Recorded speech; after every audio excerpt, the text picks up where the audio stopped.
Just thought it would be appropriate to start off with that graphic this morning.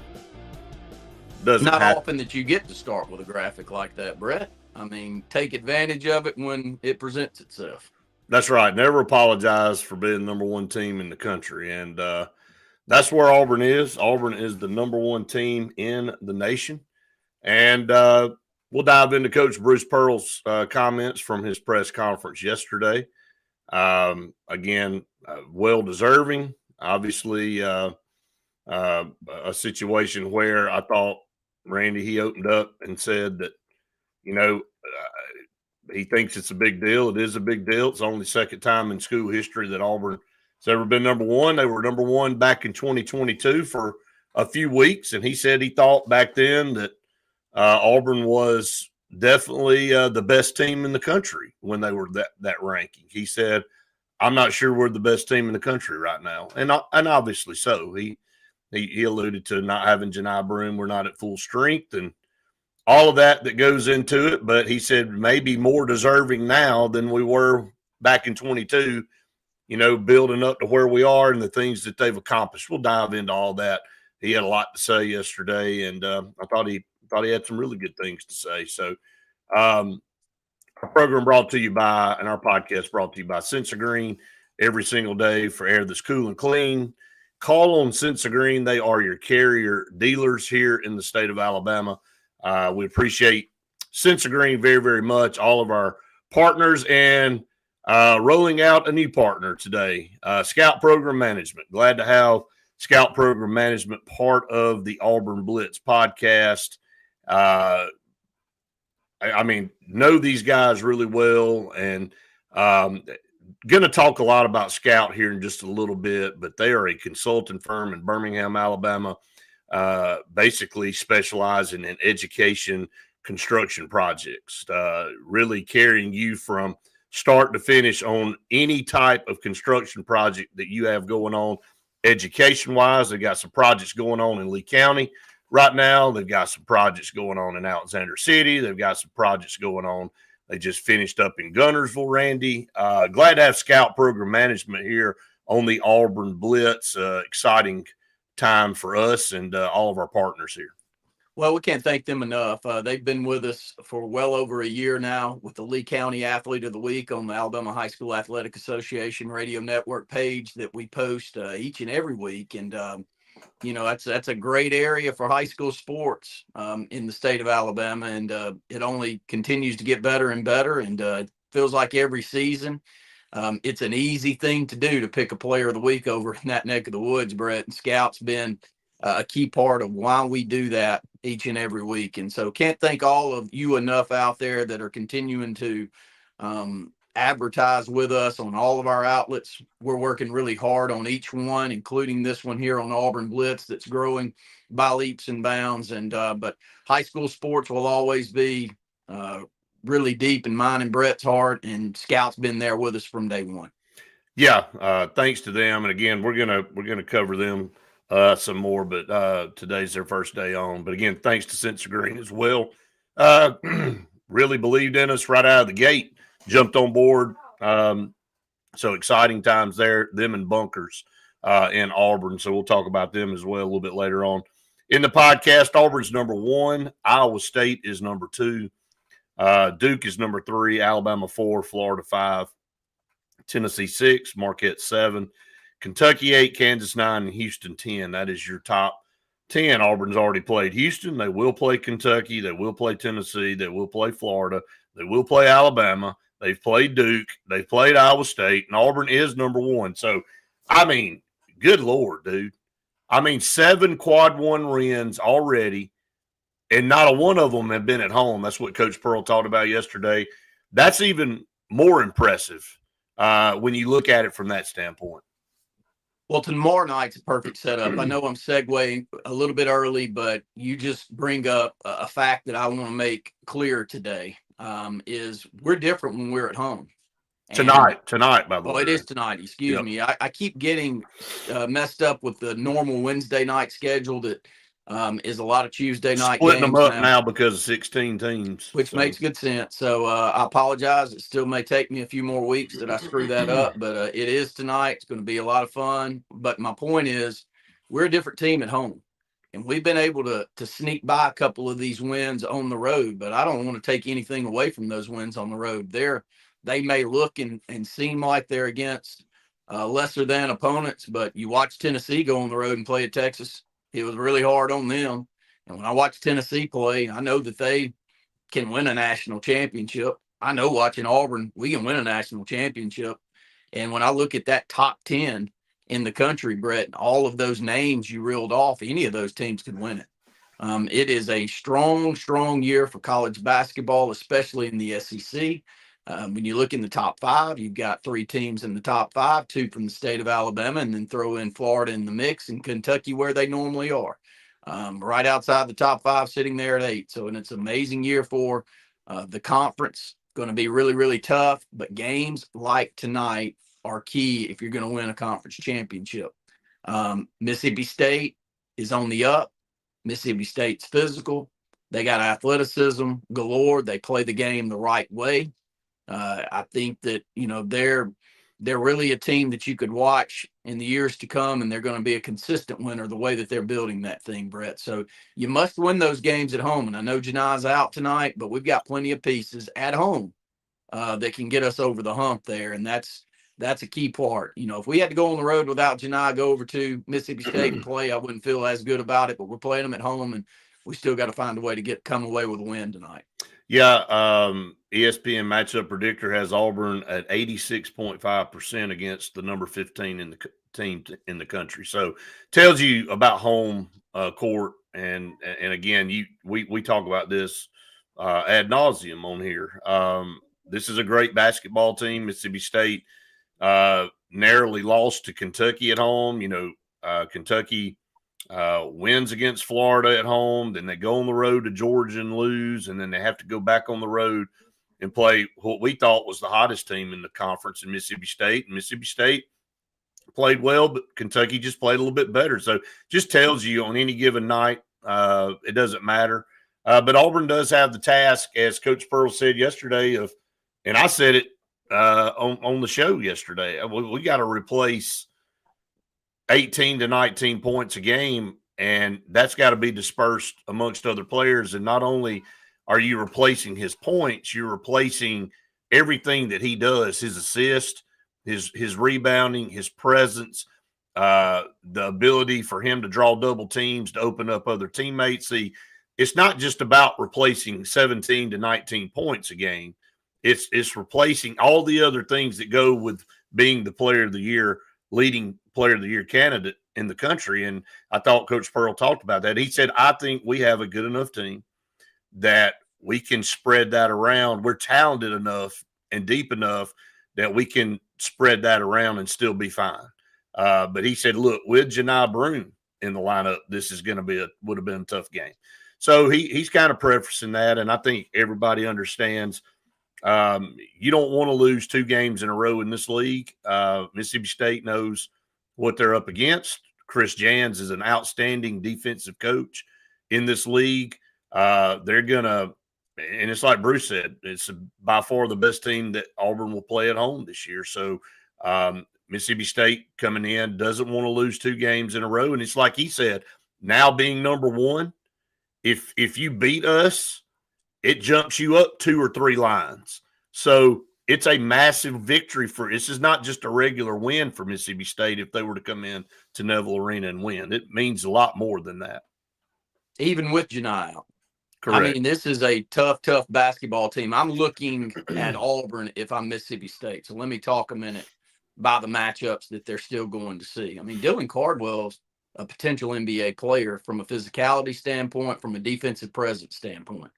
You take away the 17, 18 points per game for Janai down in the post, but my eyes tell me that Chaney has upgraded his game so much over the last year that if he gets extended minutes and more opportunities to score the basketball, that you're going to knock off a few of those. Ja'Kai Howard needs to step up and continue to play better, and he is, Brett. He's defending really hard. He's not as bulky as what we'll need down in the post, but he's a high flyer and he's athletic enough to be able to defend a lot of different players out there on the court. So this is a very talented team still for Auburn that you'll throw out there. I don't know if Jaheim will get more minutes tonight. He will. If he does, he's the X factor then. Are those positive minutes, or are they just minutes that you're eating up defensively with a presence inside that's physical enough to maybe get some fouls when needed, to send some guys to free throw lines and make it tougher than just some easy buckets inside? Because we've been bad rebounding the basketball recently compared to where we've been. I mean, we have given up a ton of offensive rebounds the last 2 ball games. And I know that when you're on the road and you've got the environment behind you, you can lose a bit of that physicality and strong play. But I heard Dylan Cardwell make some comments on that yesterday. I mean, South Carolina was not some dynamic rebounding team, but they flat took it to us Saturday physically. And I'm sure that they're taking that to heart, Brett. A lot of that's offensive rebounds that we've really got to clean up with opposition. I mean, when they miss shots and they get second and third chances, it's really hard to win in this league. So I'm hopeful that our emotions are with us tonight, and we're playing a little bit more physically inside. And it's going to be tough to say that with Janai out, Brett, but I still think we got the pieces to do it. No doubt. You're going to lose when you can't rebound, period. It's going to catch up with you. Auburn has been fortunate. They've hit free throws down the stretch when they needed to hit free throws. Had different players step up multiple times, from Right. Miles Kelly to Todd Pettiford. And Miles Kelly's kind of getting undersold right now. He's had 2 really good games, and he's come out of the gate really getting Auburn off to a good start. And he did at Duke too. If you'll remember, I know we lost the game, but Miles Kelly was on fire right out of the gate, really got us out to a really good lead early in that game. And but that's you can't really put a price on that coming right out of the gate in a basketball game, whether it be home or road, and you got a guy that can shoot the way Miles Kelly does to kind of give you a little bit of distance to get your team settled in. Hey, Brett, CBM does that a lot too. He does. I mean, he has these stretches in the first 4 or 5 minutes where you'll look up and he's got 8 or 10 points. Now, he did the direct opposite. A couple of games ago, he has no points in the first half, comes back with either 11 or 13 in the second half, and knocking down free throws to win the basketball game. So they can go. What you're saying that I agree with wholeheartedly are they're streaky players, and they shoot the ball exceptionally well from the perimeter. What I like about both of their games in comparison to, let's say, Aiden Holloway that we lost from last year, those 2 guys can get the ball to the bucket.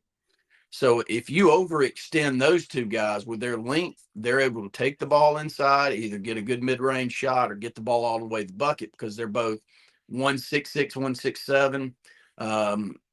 Miles is a good 6'4", 6'5", so there's a lot of length, and wingspan's really long on both of those players. So they bring a dynamic, not only great outside shooting, but the ability to get the ball down in the paint. Glenn said bullseye time. Yeah, I mean, and Coach Pearl said that. He said, we have no bigger bullseye on us at number 1 than we did at number 2. I mean, seriously. I mean, 6 of one, half a dozen the other at this point. When you're one of the top 2 teams in the country, a team's not going to play less hard because you're number 2 versus number 1. So, you got the bullseye on you, and I think this team understands it. I'll talk about what else he said about achieving number 1 here in just a minute.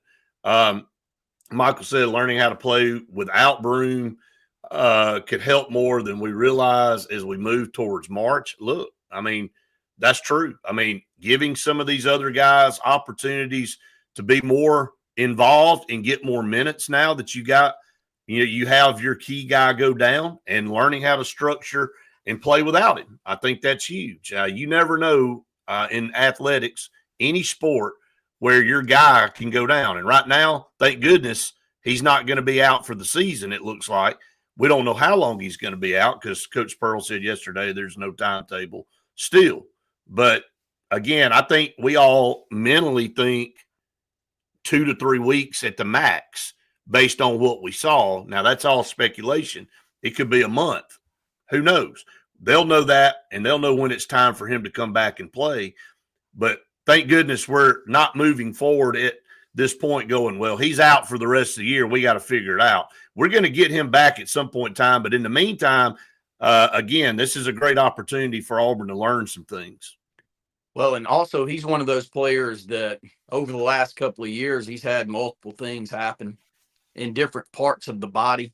He just seems to be hampered. And so luckily we haven't lost him either of those years for an extended period of time, maybe a little bit further this year. Right. But he's one that you've got to watch. There's players where, I don't know. I mean, there's the Walter Paytons of the world that never miss a snap. Right. And then there's other players where you don't know when it's coming, but it's coming, and they're going to miss a game here, a game there. They're going to be hampered. Athletes are different. I don't know why some are built certain ways where they don't seem to ever have any issues, and then others physically are always not at 100% or at least dealing with something. So I hope we keep Janai out as long as we need to. I'd love to win an SEC championship, but I think we can still win an SEC championship, find ways to win without him. But when he comes back, I'm hopeful that he's close to 100%, because in this stretch run, we need him at the top of his game, which we've seen, especially the first part of this season. So Justin says contain Josh Hubbard. That's an easier said than done. You got to find a way to defend him up top. But I do love our chances to defend him up top this year better than I have in the past, Brett. Right. With the big nature of our guards and the physical play that we can throw with our guards. We don't have the Zep Jaspers. I'm not knocking them, the Aiden Holloways, the Wendell Greens out defending on the perimeter. I'm not saying those guys weren't good on-ball defenders, but what they weren't were physical defenders. All the guys that we throw, including Tahad at you up top, are physical defenders this year. And they need to be with somebody like Hubbard. And you don't run a guard out there in this group that's not going to score. Now, they may not have 10, 12 points in a particular game, but, again, not isolating and picking on Zep Jasper. But, man, if you got 5 points out of him a night, that was like a win, because he went multiple games where he didn't score at all. So you never think Denver Jones is not going to score. You never think Todd Pettiford's not going to score. All of those guys, you never think Miles Kelly's not going to score. Not only do they defend well, and they're a lot more physical built than what we've had in the past, but they also are a threat offensively. So going back to what Bruce Pearl said yesterday about number one, and somebody asked him, what does that mean? He said, well, I think for our team, it's a check the box moment. It's a time to stop, reflect on what you've done to this point, and then check a box. Okay, we made it to number one. And you saw Dylan Cardwell yesterday say we can't hang a banner on number one. And I love that perspective that, yeah, it's great. You've earned the right to be ranked number one. It's not something that it was given to this team because everybody just thought they were good. They earned their way to number one and probably should have been ranked number one a couple of weeks prior to this. But nevertheless, it is a check the box at this point in time in the season. But I think what Bruce Pearl said is that I think Auburn's won 8 games in a row now here through January. And he said that's a tough deal when you're going into conference play to be on a streak. It's coming off of a non-conference schedule like Auburn had, to have won 8 games in a row. And the only game you've lost is on the road to one of the hardest, if not the toughest place in the country to play, in Cameron Indoor Arena at Duke, and you lost very closely there.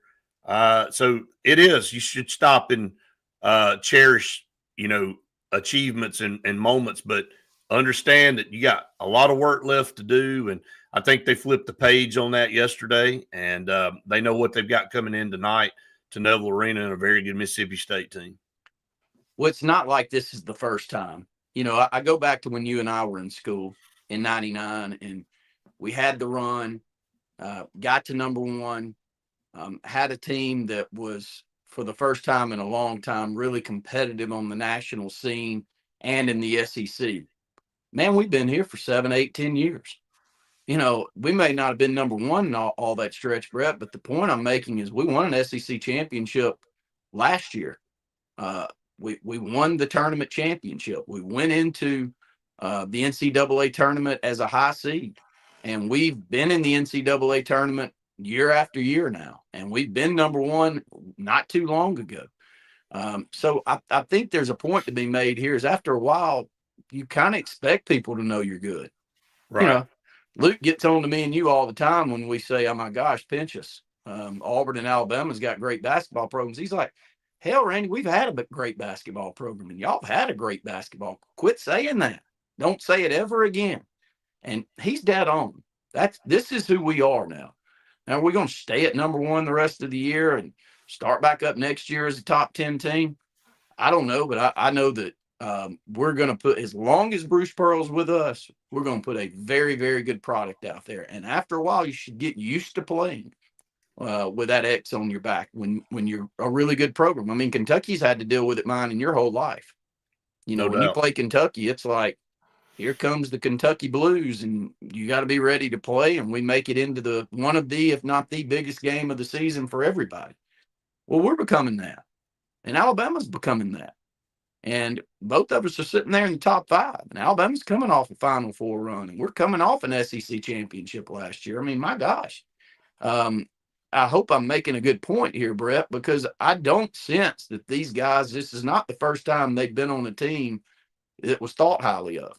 Right. You know, they've been on really good teams already that have won a lot of basketball games. So after a while, you just, you know, you got to strap it up and go out there and play. And tonight's one of those games where we really need to win.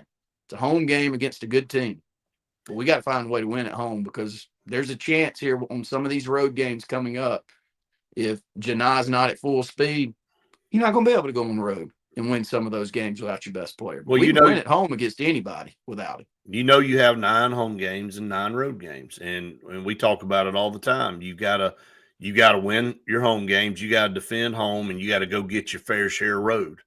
You got to get to magic number 13 to give yourself a chance to win this league. So when you win, if you win all 9 of your home games, which is hard to do, but it's the percentages are a lot higher to win at home than they're on the road. If you win if you win those 9, you're well on your way. Now the task isn't as daunting, and you don't have to be perfect to try to win, 4 or 5 games on the road because teams are going to have teams that you play aren't going to play perfect every night either. So you're going to have some opportunities there. So yeah, no game is bigger than the other. I think they're all equal. You're just trying to get as many conference wins as you possibly can to be in the hunt at the end for a regular season. So title. Bunkers in downtown Auburn. Can't say enough about them. Glad that they're part of our program. Great food, awesome bar, great experience to go and rent one of the bays in there and play simulated golf and multiple other sports. You can throw football. You can do all kind of things. There's all types of different programs that you can change out and play while you're hanging out with your buddies and your family, and just a good time, Randy. When we did a on location show there a few weeks ago at lunch, the place was packed. I mean, it was great to see. I think every bay was full, and there was food everywhere. And then you and I were back over there again a couple of weeks ago for a meeting, and man, the food is outstanding. They give you plenty. So want to encourage people to go check out Bunkers. Very easy to park as well. As you got about 50 parking spots underneath the deck there that keeps you from having to search out on the street. So that makes it very accessible. So stop by on West Glen and Bunkers, and we can't thank them enough for being part of the Auburn Blitz podcast. Absolutely. So Auburn moves on to Mississippi State tonight. Mississippi State is 14-2, number 15 in the country. And again, not shocked by what these coaches. Again, it goes back to the coaches in this league as well. I mean, Mississippi State goes out, hires a great coach in Chris Jans, and we saw what he was able to do last year and where he's got this program. If you look at the standings in the conference going into tonight, you have Auburn, Alabama, and Ole Miss all undefeated, the 3 teams that are left in the conference that don't have a blemish yet. Kentucky, Florida, Georgia, Tennessee, Mississippi State, Missouri, and Texas A&M all 2-1. So, I mean, listen to that stretch, Kentucky, Florida, Georgia, Tennessee, Mississippi State, Missouri, and Texas A&M all are 2-1. Then you have Vanderbilt at 1-2, and then you have Oklahoma, Arkansas, LSU, Texas, and South Carolina at 0-3. And let me just be honest. I think LSU's the worst team in the league. I think as good as South Carolina was and played us, I think they're probably second to the bottom. I would probably put Texas or Oklahoma in that third to the bottom. And then you got to put Arkansas there because they can't win and they're 0-3. And I know they played some tough teams, but the going is a little tough for John Calipari at Arkansas right now. So I think it's about right. It's about settled out to kind of where everybody is 3 games in.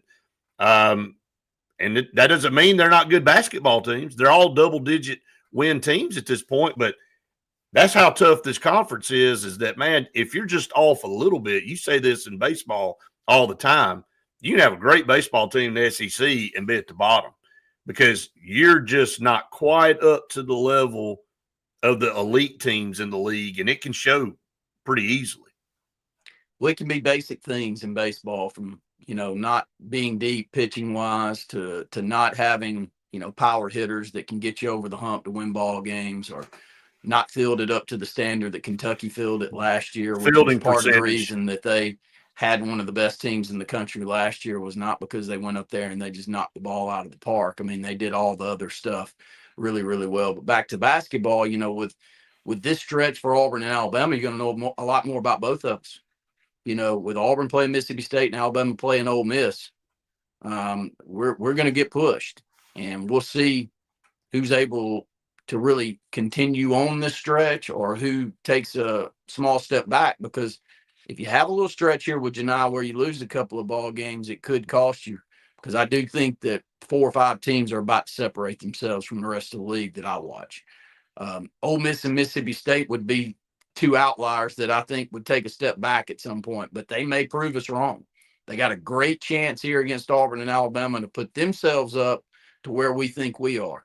I don't think Tennessee's going anywhere, and I'm almost certain Florida and Kentucky aren't going anywhere from what my eyes tell me. So those are the 5 teams that you're going to have to compete with to win an SEC title, and this is a massive one for Auburn tonight. Got to find a way to get a win, and got to win it defensively. Glenn made a comment earlier, we can't get Chaney in foul trouble. If get Chaney in foul trouble without Janai, it'd be a problem. I agree with you wholeheartedly. The thing about Auburn is the way that we defend the rim, Brett. We get so many block shots, which helped us win that game on Saturday. I think we had 5 block shots in the first half Saturday. It's part of the reason but we play physically. And you get key guys like him when you don't have a lot of substitution depth down in the post, it could hurt you. So we got to be cognizant of that, and I'm sure that we are, and I'm sure we're communicating that. We can't give up open threes. And look at that second half defensive performance we had on Saturday. It's what won us the game. What did we give up? 23 points, right, in the second half. Shut them down. 23 points. Well, it sounded like a home game for us. I mean, and you heard Nick Pringle say it, and it sounded dumb when he made the comment. But then you go back and watch the film, and you hear when he's at the line, it is deafening loud. It's definitely not a home game at that point for South Carolina. He missed both of them, and Auburn. It's known now that it's almost like Kentucky. If you want to go see Auburn, you better go on the road. You can get a ticket a lot easier and a lot cheaper than you can at Neville Arena. So, yeah, it's impressive. I mean, Auburn fans giving Auburn a home court advantage on the road. And, Mississippi State and Ole Miss and South Carolina are easy trips, relatively, if you want to go on the road. And we know Andy went over there. Andy went this weekend and was there. And, it's nothing to drive over to Oxford and Starkville. I mean, as far as, comparable to Arkansas and Missouri and some of those places. So the 200-mile radius teams, Auburn fans are going to buy tickets and they're going to show up because can't get one in Neville Arena without paying thousands of dollars right now, which is kind of crazy. Randy, when you look at the breakdown of the voting for Auburn, we were all concerned yesterday whether Duke was going to jump Auburn. And everybody on here yesterday with me and Wade saying, they're going to jump us and Duke. So, and then we all know that because we feel like we're just expecting to get hosed as Auburn fans and as a team. But this was unanimous, man. Auburn got 60 of the 62 first place votes. Duke got one and Florida got one. And I'm telling you, I think that's accurate, man, because I think Florida sitting at 5. They're 15-1, and they had a 6-point loss on the road at Kentucky, and where they scored 100 points. That team's got every tool to win the national championship right now, and I think somebody saw that and voted for them. But 60 of the 62 first-place votes went to Auburn. Well, I told you and Luke this past Saturday, if I had to pick two teams that I think Auburn's going to have to compete with for a national title this year, it was Alabama and Duke. Y'all brought in Iowa State because you're still really high on Iowa State, and I understand the Florida too. But there's 5 teams that I don't care how good you think we are, the rest of them are outstanding too. And the reason that I bring those 3 into the mix as my favorite teams is because I think, not that I like Alabama, I'm not saying that. I'm just saying that they're my favorite to possibly get through because I think they got the 3 best players in the country. You know, Cooper Flagg, Janai Broome, and Sears. Name me 3 better players out there than those 3. There's some that would argue with me on that, but I'm telling you, you get into these games where you got to have someone carry the day for you. We've had Janai Broome carry the day for us multiple times this year. We need him back, and we need him back at full speed. We don't need him back 80% and semi-gimpy. I mean, we need that guy back full speed, even if it costs us a couple of games here in the middle of the schedule. So that's key. And Cooper Flagg's just hitting. He's just getting his sea legs under him. What do you have, 42 in the last game? 42 of the 86 that Duke had. But I think you just said something, though, that people need to be aware of. Don't get all distraught if we lose 2 in a row or if Auburn loses 3 in a row and Janai Broome's out. And we said this yesterday, and Wade brought up a good point. Look, we don't want to continue a trend that we've had the last 3 years in the NCAA tournament of going out in the first or second round. I would rather sacrifice something now and be at full strength and playing our best basketball going into the NCAA tournament rather than hang another SEC tournament banner. Okay, look, I'm glad that we've won the tournament. I'm glad we've won the regular season a few times in the last 5 or 6 years. But I would take Sweet 16, Elite 8, and Final Four banners all day long over conference championship banners. And look, I think that's where we are now. Now, if you can win the conference, that's great. But I'm not going to get bent out of shape if Auburn only wins 10 or 11 games in conference play. And I'm not going to go, well, we just aren't as good as we thought we were. Look, all people remember is who's left at the end in March. And they don't go back and go, hey, man, that team won 13 games in the regular season. Do you remember how many games Florida won last year? Do you remember how many Tennessee won the last couple of years? You remember how many Alabama? Nobody cares. At the end of the season, they do. They can rattle off who went to the Final Four last year. They could probably rattle off some of the teams that were in the Sweet 16. That, again, so we want to win them all, obviously, but you have a setback. You got to accept it. Doesn't mean that you can't power through it and win some of these games, but you got a tough stretch. And you're going to have teams that even at full strength, you may not win the game. So if you lose a few, so be it. You know you're going to lose a few. You knew going in that 13 wins would probably get you in the hunt. So there's 5 losses right there if that's when you were at full strength. So I think we just all kind of have to take a step back and understand the current situation. R. Stu says, yeah, I gave up going to the Tennessee-Auburn game due to price. It's ridiculous. It is absurd how much it is. I bet people remember the loss to Yale last year more than winning this. And that's the truth, man. I mean, unfortunately, that was the last taste in our mouth of basketball last year, was that dejecting first-round loss to Yale, Randy. And we had just come off an exciting tournament win against Florida, against this Florida team that we're talking so highly of. But the thing that we remember about last year was being a disappointment going out in the first round. Well, I can't say it any better than you just did. I just lost that. So I'm going to pull this out. You got me there, Brett? Yes, it still sounded fine. Okay. It was, I've got a dead mic. Okay. The mic sounded good to me. It went down. may have been down for a while, and I just realized it. That's okay. So no, you're just like Janai Broom, man. You got to fight through. If your mic goes out, just fight through the dead mic. But yeah, I agree with both of y'all. You know, I think that we have lost a few too many early when we felt like we were a little bit better than we should have been in the NCAA tournament. So that is key this year. But I think this team's old enough and have been through this enough, Brett, to know the same thing. And every time I hear one of them talk, it's around that. You know, that's where their heads are too. So you got to take a step back right here. I do think we can win tonight. And I think this is a very, very – the home ones are the important ones if Janai's out. If we go on the road and we lose one, even one to like a South Carolina with Janai out, then I'm not going to be overly upset about it. But I still think we need to hold suit at home, and tonight's the first place to start there. All right, we'll continue to take anybody's questions or comments here in the next few minutes. We're about ready to close it out here this morning. But I do want to bring up something I saw yesterday. And when you look at the college football playoffs, I want to shift over to football for just a minute to close out the show. What were the ratings on? I mean, these were some good games. The semifinal games were good.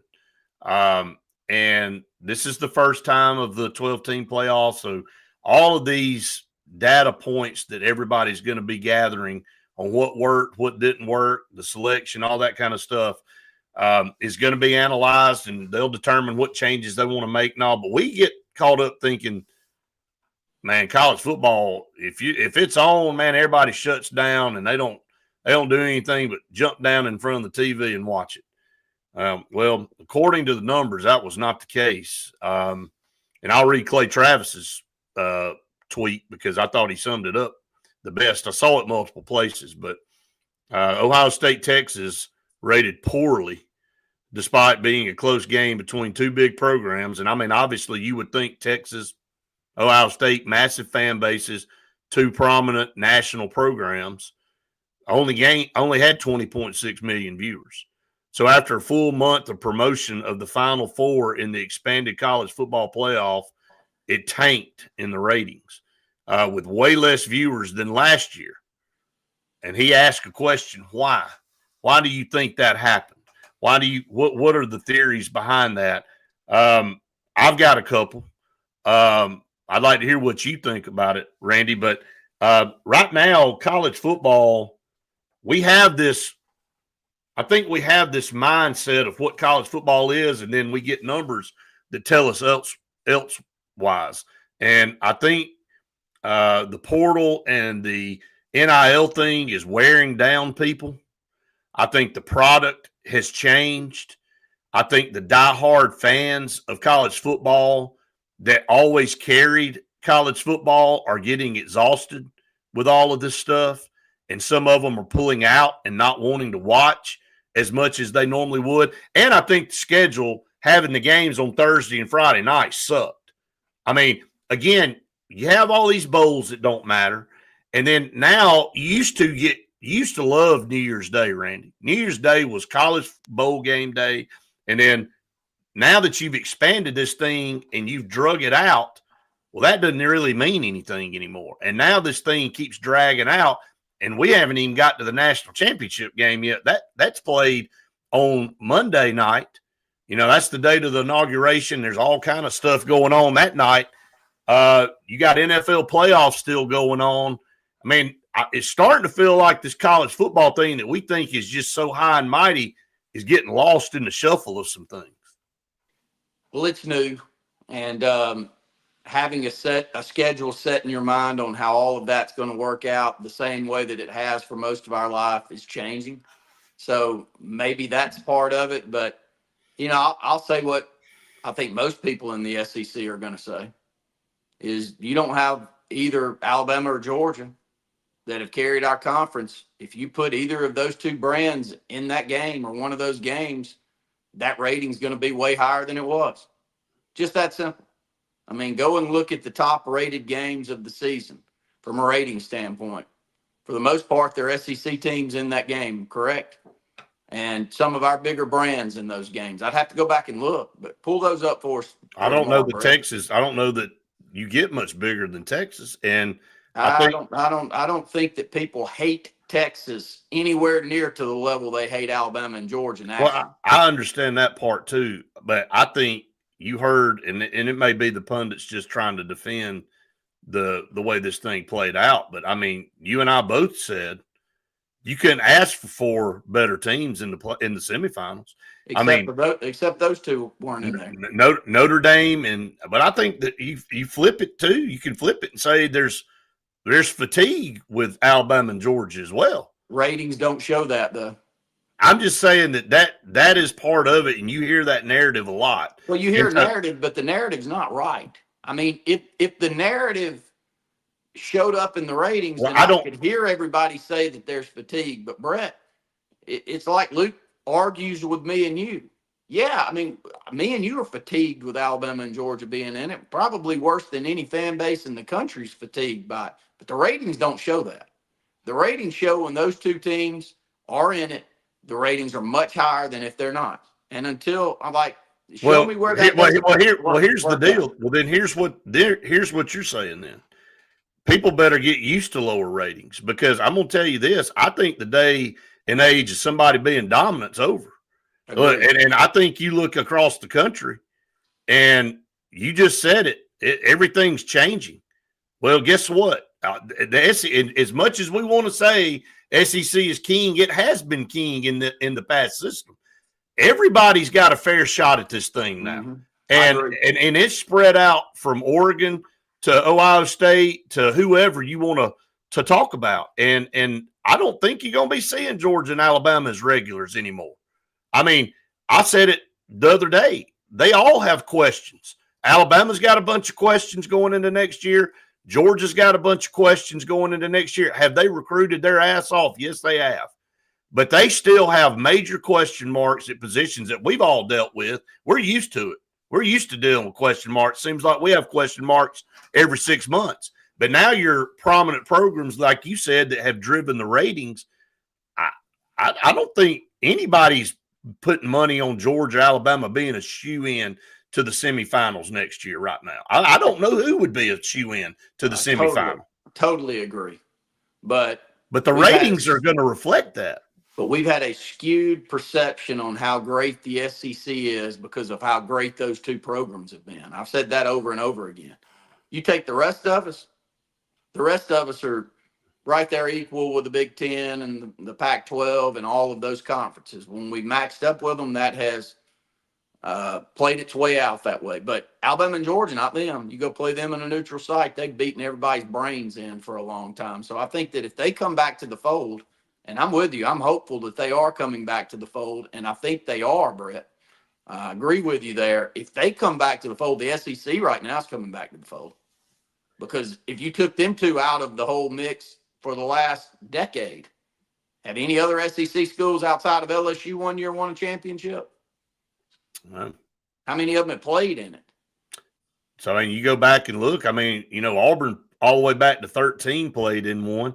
Yeah, and then you never have played it when you extended it out to 4 teams. That's right. So you're right. I mean, I don't think it diminishes the difficulty of the conference and the level of athletes. I mean, again, when you look at the NFL draft, it's always SEC dominant. I mean, the best players are coming out, and of LSU, Alabama, Georgia. Auburn's had several. Ole Miss has had several. Tennessee's had several. Florida's had several. But the bottom line is, I think they're coming back. I think other teams are coming up. And now that people can spend bukus of money, and really that's what the players are looking at is their number one, calling card on where they're going to go play. It's I don't see a dominant program anymore. We're not going to see, runs like we've seen Alabama and Georgia go on anymore. I mean, not saying that they're not going to be relevant. I'm not saying that. I'm saying that you're not going to know from year to year, which you would think the parity would add more people in. But according to this, it didn't. It had 4 named programs in the – I mean, you had one of the biggest fan bases in the whole daggum world in Notre Dame. And again, Texas, and you look at Penn State, what the following they have out of the Big Ten, and so it makes me wonder what this national championship game is going to be like between Ohio State and Notre Dame, which is let's think about it now. That's a really small region of the country that has those 2 teams. Is anybody on the West Coast going to care? Is anybody down here going to really care? On Monday night? It's going to be easy to do. Go back and look at the rating of the Alabama-Georgia game on the 2nd and 23 or whatever that was, and then check out the rating of this one and come back to me and tell me. Because we're right here in the same little neck of the woods. Right. Competing constantly with one another for championships. So we'll see how much of a difference. To me, I think we're way more rabid of a fan base overall in the South, and if you take a Southern team out of it, it hurts you big time. I think we also hear all the time too, and the NFL. I mean, we think college is massive, but man, the NFL dwarfs. I mean, it dwarfs daggum college football. And we don't have anybody down here that takes our interest level away. Even when Atlanta's good, we don't care. No, I mean, really, we kind of keep when Tampa's good, you may act like you care, but you don't care. Not compared to SEC. Not even close to my college. I pick a team. I picked Tampa years ago because I like the NFL, and if I'm going to watch it, I like to have a rooting interest. Yep. And no, do I get bent out of shape when Tampa loses like when Auburn loses? Not even in the same stratosphere. So speaking of recruiting, what a junior day list, Justin. We're going to talk about that tomorrow. Man, that junior day list is, again, this staff, man, you can say whatever the heck you want to say about them. They get after it on the recruiting trail. If we can just please get it to translate to the field. I mean, we are superstars, man, when it comes to recruiting and compiling visitors and bringing guys in, and just the talk of, I don't know if anybody's hotter on recruiting than Auburn is in the country. And you look at the teams that you compare Auburn with, they're the teams in the playoffs. They're the teams that were at the top of their conference, and there's Auburn at 5-7, and we're out recruiting all of them. It's the craziest thing in the world. Mike, thank you so much for the kind words. We enjoy what we do. That's why we do it, and we appreciate it. He really said, I wish we'd go after Duckworth. Man, he's a hell of an athlete. We are. I think we are. We've offered him already. Yeah, we offered him at the Super 7. I'd love to see us keep an in-state quarterback here at home. Boy, he is one beautiful athlete surrounded by a ton of other great athletes there at Jackson High School. Man for man I tell Brett this, man for man with enrollment and classification wise, Jackson's the most talented team in the state of Alabama. And they all come back, Brett. They all come back. They got like 5 D1 guys, SEC guys that'll be back next year. Good luck is all I can tell you. It's going to be another gauntlet when you line up and play Jackson. All right, we're coming to the end this morning. Again, we want to thank everybody for being part of our program. I want to go back through our sponsors again. For air that's cool and clean, call them Sense of Green, the carrier experts here in the state of Alabama. Scout Program Management just added them today. Really appreciate Sloan and Jay up there and joining our team here on the Auburn Blitz. Construction consulting company for education. And I'm going to talk more about them over the next few days and give you a little bit more insight. They got all kind of projects going on. Got some in Lee County, just finished one in Gunnersville, a beautiful school. They've got a beautiful project going on right here in Alexander City, Alabama, with the new Benjamin Russell High School. So Scout Program Management, glad to have those guys part of our program. Bunkers in downtown Auburn on West Glen, tremendous place to go hang out, eat great food, have some cool drinks there at the bar, and then the experience of the simulations, the simulators and the golf games that you can play enhances your experience. And Randy, finally, last but not least, Lee Apparel and Sign Source. Yeah, first time I think I've been on since we closed on a new property over in the Auburn market. It's right there on Opelika Road. It's got an ABS sign up there now. It's right next door to Laredo's up from the mall. So you'll be able to stop by and work with us there. I'm in Dable right now, our production facility for Lee Apparel and Sign Source, but I'll be in Auburn quite a bit whenever we get that new office open. The goal is to open that thing up on February the 1st. So you'll be able to come in there and work with us, and we'll deliver your product back out there to you. But Sign Source right there from start to finish, from a design of a sign to the installation of the sign. We've got everything under one roof that can handle you from start to finish. And then Lee Apparel, corporate apparel, custom apparel, athletic uniforms, DTF printing, promotional products, Lee Apparel, 256-825-0197. Or send me a personal message out there. I have seen a lot of you sending me personal messages trying to get projects started. Keep doing that, and we'll keep taking care of you with Lee Marketing Group. Real quick before we go off, Mike said, is Dion going to the Cowboys? Well, Jerry Jones reached out to him. They parted ways. He could do worse. I think that they need somebody from a marketing standpoint. It's probably the perfect time to call on him with Shador. Does it make you feel like Dion's more of an NFL coach? Do you feel that way? No, I think he's pretty darn good anywhere, but I think he could be an outstanding NFL coach. I just think that's where he probably belongs at the end of the day. I think he enjoyed his time at Jackson State, and I think he went to Colorado to get his kids on a bigger stage, Division I, and while he was out there, obviously they made that program way better than it was. But I think, from Dion's mindset, I think now that his kids are moving on from college and being the pros, I think that's where his mind is, and I think he's built for that. So I think he's a better fit in the NFL. I mean, I do. I think he can probably be the next Mike Tomlin kind of coach. Mike Tomlin is the longest tenured coach in the NFL at one place. Pittsburgh doesn't go through coaches. You go to Pittsburgh, Bill Cowher and Chuck Noll. I mean, those guys stay for 20 years, which is really crazy. And, Mike Tomlin just continues to do a great job and get Pittsburgh to the playoffs every single year. And they don't pull the trigger and fire somebody if they don't go as far as they think they should go. That franchise that's why they're all time one of the winningest franchises. And what Dallas has got to do is find a guy and stick with them. They go through daggum coaches about like we do right now, about like Alabama did pre-Nick Saban, always trying to figure it out and hiring guys that don't fit.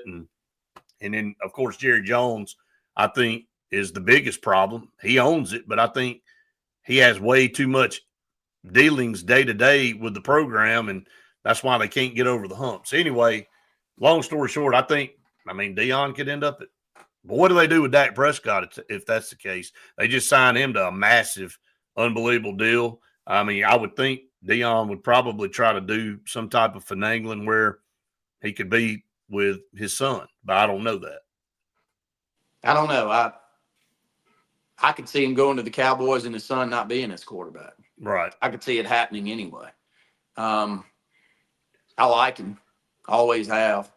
I said it for years before we hired Hugh Freeze, and I'm good with Hugh Freeze, and I think he's doing a tremendous job of recruiting, and hopefully he carries that over to the field soon. But I love Dion. I love what he brings. I love how he markets his programs and put a mic in front of him, and he can sell the product for you. So I think he'd do a great job. I think the Dallas Cowboys could do an awful lot worse than going and getting a name like Dion to come in there and help that program. Well, and he played there too. Yep. I mean, great player there. All-timer there. Right. So he's got a lot of history with that. We'll talk about that junior list tomorrow. Justin brought up. I will say this. I Auburn will have the number one player in the 26 class visiting later on in the month. A Maryland commit, a defensive end. Again, we'll talk more about him. But Auburn has a pipeline running from that high school up there in Maryland, and he's one of those that'll be visiting with a current Auburn commit in the 26 class from that school. So he'll be making the trip. Anytime you get the number one player in the country on your campus, that's huge. Zion Ely, by the way, is his name, defensive end, edge rusher, committed to Maryland currently, but will be making the trip to Auburn with one of his teammates who's currently already committed to Auburn. And Auburn already picked up 2 guys in this past recruiting class from there. So they've got a pipeline running from that school right now. Hopefully we can keep that going and maybe land the number one player. They also have the number one wide receiver in the country in Sedarian Morgan attending junior day. So we'll go into that tomorrow. There's a big list, great players, great athletes, and we'll talk about that tomorrow. Reminder that Auburn Blitz will be on. We'll be back with you at noon for the Auburn Blitz show. And then again, we'll be back on with you in the morning for the Auburn Blitz podcast. Thanks to all of our partners here. Again, that we just ran down, and thanks to all of you that bring in the comments and that watch throughout the day. And I get texts like Randy does, people saying that, how much they appreciate what we're doing. And we're rocketing on toward 600 subscribers. We appreciate it. R. Stews, if you're still watching, I don't know. I never got a message from you. Message me on Facebook. You won one of the hats last week that I gave away when we hit 500. So message me on Facebook. We'll figure out how to get you your hat. And AU Tiger blogging out there, if you're watching, still got to send me a message. And at 600, we're going to give more stuff away. So we're excited about it. Randy, I'll see you at noon. Hope everybody has a great rest of the day. Appreciate it, and War Eagle.